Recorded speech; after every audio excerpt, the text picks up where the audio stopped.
Assalamualaikum warahmatullahi wabarakatuh. Kami dari kelompok 12 akan membahas materi tentang perkembangan masyarakat Indonesia. Yang pertama yaitu ada poin kehidupan bangsa Indonesia pada zaman prasejarah. Zaman prasejarah adalah zaman sebelum adanya sejarah. Pra artinya sebelum.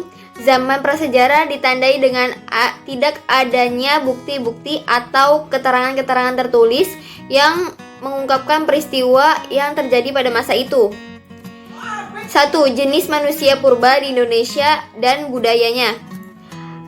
Yang pertama yaitu ada Pithecanthropus erectus, serta ada Homo solensis dan Homo wagekensis. Yang kedua ada kebudayaan manusia purba.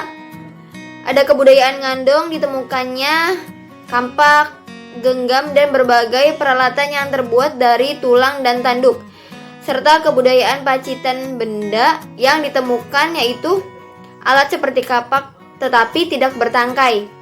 Yang ketiga yaitu pembagian zaman prasejarah di Indonesia, yaitu ada zaman batu. Pada zaman batu alat-alat dibuat dari batu, serta zaman logam. Kemampuan manusia membuat alat-alat dan benda-benda dari logam ini menunjukkan bahwa kebudayaan manusia terus berkembang. Ada poin yang kedua yaitu proses masuk dan berkembangnya pengaruh Hindu-Buddha di Indonesia. Pada abad pertama Masehi, di Asia terdapat dua pusat perdagangan yang ramai yaitu Cina dan India melalui Selat Malaka. Ada beberapa teori yang menjelaskan terkait proses masuknya pengaruh Hindia-Buddha ke Indonesia. Antara lain yaitu ada teori dekolonisasi atau teori kesatria. Yang kedua ada teori Waisa atau golongan pedagang. Yang ketiga itu ada teori Brahmana, golongan agama. Serta yang keempat ada teori arus balik. Di sini ada poin yang ketiga yaitu pertumbuhan dan perkembangan kerajaan Islam.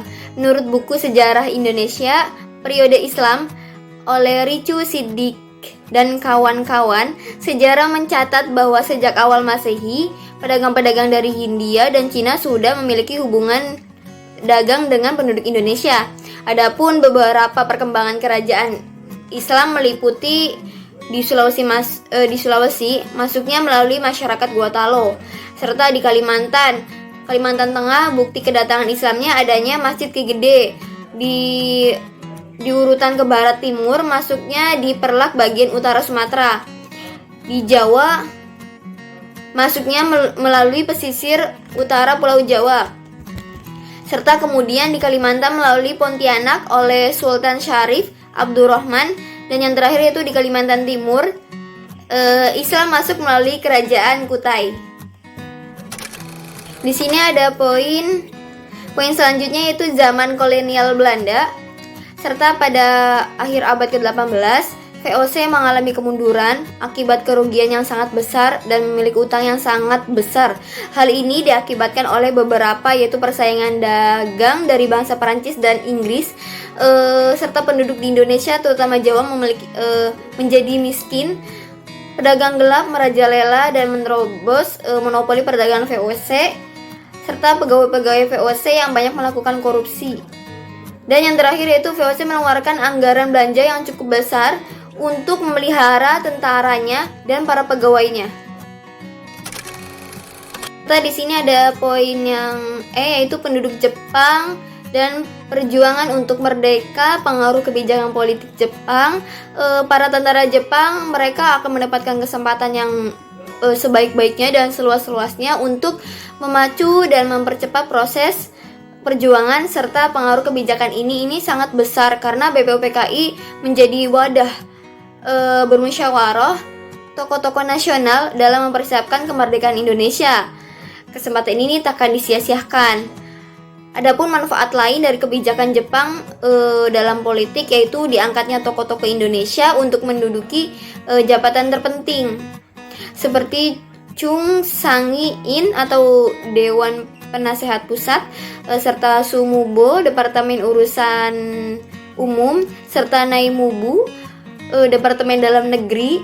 Dan adapun pengaruh kebijakan militer, pendidikan militer yang diberikan Jepang telah mempercepat pergerakan kebangsaan Indonesia sehingga menuju negara nasionalisme dan merdeka. Di sini ada perlawanan rakyat terhadap Jepang. Bentuk kehidupan rakyat mendorong timbulnya perlawanan rakyat. Ada beberapa tempat seperti pada awal penduduk Jepang di Aceh pada tahun 1942, serta di Karangampel, Sindang, Kabupaten Indramayu tahun 1943, dan Sukamana, Kabupaten Tasikmalaya pada tahun 1943, dan Blitar pada tanggal 14 Februari 1945. Zaman kemerdekaan Indonesia. Pada tanggal 15 Agustus, para pemuda yang dipimpin oleh Wikana dan Darwis datang ke rumah Soekarno, memaksa Soekarno untuk segera memproklamasikan kemerdekaan, paling lambat itu tanggal 16 Agustus 1945. Tanggal 16 Agustus sekitar pukul 4 pagi, para rombongan Soekarno, Mohatta, dan para pemuda menuju ke Rengas Dengklok. Pada tanggal 17 Agustus 1945, para pemimpin dan pemuda keluar dari rumah Laksamana Maeda dengan diliputi kebanggaan. Mereka telah sepakat untuk memproklamasikan kemerdekaan. Acara yang direncanakan pada upacara bersejarah itu adalah yang pertama pembacaan teks proklamasi, yang kedua pengibaran bendera merah putih, yang ketiga sambutan wali kota yakni Suwiryo dan Dr. Andes Muwardi dari keamanan. Hari Jumat tepat pukul 10 waktu Indonesia Barat, Soekarno dan Mohatta keluar ke serambi depan, diikuti oleh Ibu Fatmawati. Soekarno dan Mohatta maju beberapa langkah. Soekarno mendekati mikrofon untuk membacakan teks proklamasi. Selanjutnya ialah masa demokrasi parlementer pada tahun 1950 sampai 1959.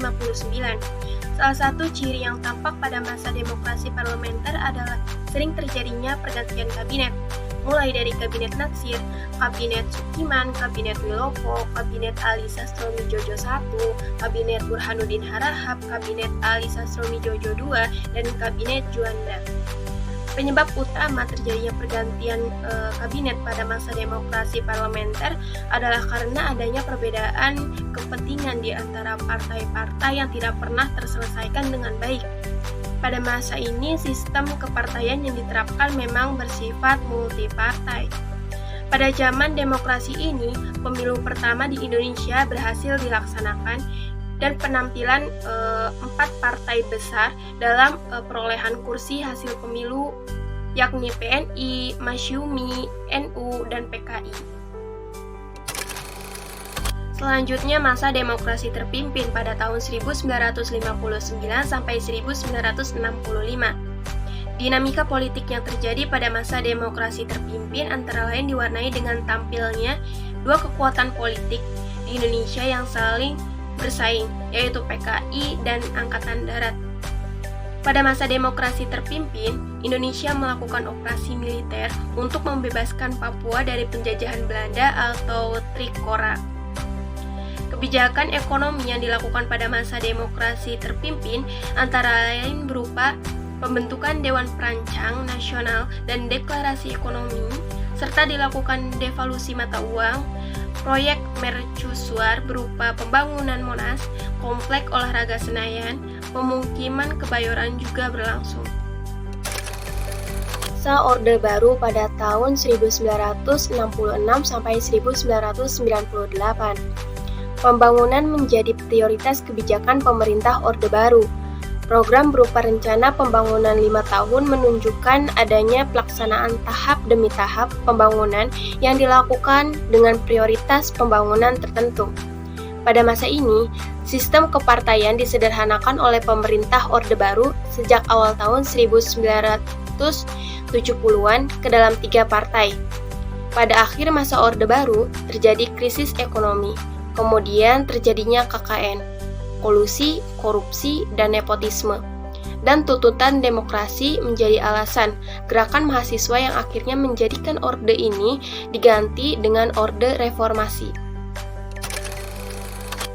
Masa reformasi pada tahun 1998 sampai sekarang. Reformasi lahir sebagai reaksi langsung terhadap krisis multidimensional yang melanda Indonesia, sekaligus adanya tuntutan untuk terjadinya perubahan-perubahan di Indonesia dalam berbagai bidang seperti sosial, budaya, politik, dan lain-lain. Terhitung sejak tergantinya Orde Baru ke Reformasi hingga pemilu tahun 2014, ada 4 tokoh yang menjadi Presiden Republik Indonesia seperti B.J. Habibie, Abdurrahman Wahid, Megawati Soekarno Putri, dan Susilo Bambang Yudhoyono. Perkembangan Indonesia pada masa reformasi termasuk negara yang memiliki sejarah yang panjang dalam perkembangan ilmu pengetahuan dan teknologi. Terima kasih atas perhatiannya. Kurang lebihnya mohon maaf. Wassalamualaikum warahmatullahi wabarakatuh.